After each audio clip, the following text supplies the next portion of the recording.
ഒരു company break even എന്ന് പറഞ്ഞ പ്രോസസ്സിലേക്ക് എത്തണമല്ലോ. Even if you need to grow expansion.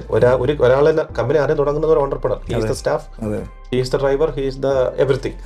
ഒരാളിൽ നിന്ന് അത് 10 പേരായി, 100 പേരായി, 1000 പേരിലേക്കാണ് ഓരോ കമ്പനിയും പോകുന്നത്. അതിനൊരു ബ്രേക്ക് ഈവൻ ആയിട്ടാണല്ലോ ഇതിങ്ങനെ ഒരു പ്രോസസ് ഉണ്ടാവുന്നത്. പക്ഷേ ശരിക്കും ഒരു കമ്പനി ബ്രേക്ക് ഈവൻ ആയി എന്ന് ഒരു ഓണ്ടർപ്രണർ വിലയിരുത്തുന്നത് എങ്ങനെയാണ്? ഈ ബ്രേക്ക് ഈവൻ എന്ന് പറയുമ്പം ട്രേഡിങ്ങിന് വേറൊരു ടൈപ്പ് ഓഫ് ബ്രേക്ക് ഈവൻ ആണ്, മാനുഫാക്ചറിങ് കമ്പനിക്ക് വേറൊരു ടൈപ്പ് ഓഫ് ബ്രേക്ക് ഈവൻ ആണ്, സർവീസ് സെക്ടറിന് വേറൊരു ടൈപ്പ് ഓഫ് ബ്രേക്ക് ഈവൻ ആണ്. ഇപ്പോൾ ബ്രേക്ക് ഈവൻ എന്ന് പറഞ്ഞാൽ നമ്മൾ പറയുന്ന ഇമ്പോർട്ടൻ്റ് ആയിട്ടുള്ള കോൺസെപ്റ്റ് എന്ന് പറഞ്ഞാൽ ഇബിറ്റ എന്ന് പറയും. ക്യാപിറ്റലിൻ്റെ ഇൻവെസ്റ്റ്മെൻറ്റ് കോൺസെപ്റ്റ് എന്ന് പറഞ്ഞാൽ നമ്മളിന്നൊരു 100 കോടി ഇൻവെസ്റ്റ് ചെയ്തു, അത് അടുത്ത ഒരു 5 വർഷം കൊണ്ട് അത് റിക്കവറി ആയിരിക്കണം. കാര്യം ആ ബിസിനസ്സിൽ അടുത്തൊരു 10 വർഷം കഴിഞ്ഞാൽ ഇതേ 100 കോടി ചിലപ്പോൾ ആവശ്യം പിന്നെയും വരും. You have to further infuse the capital.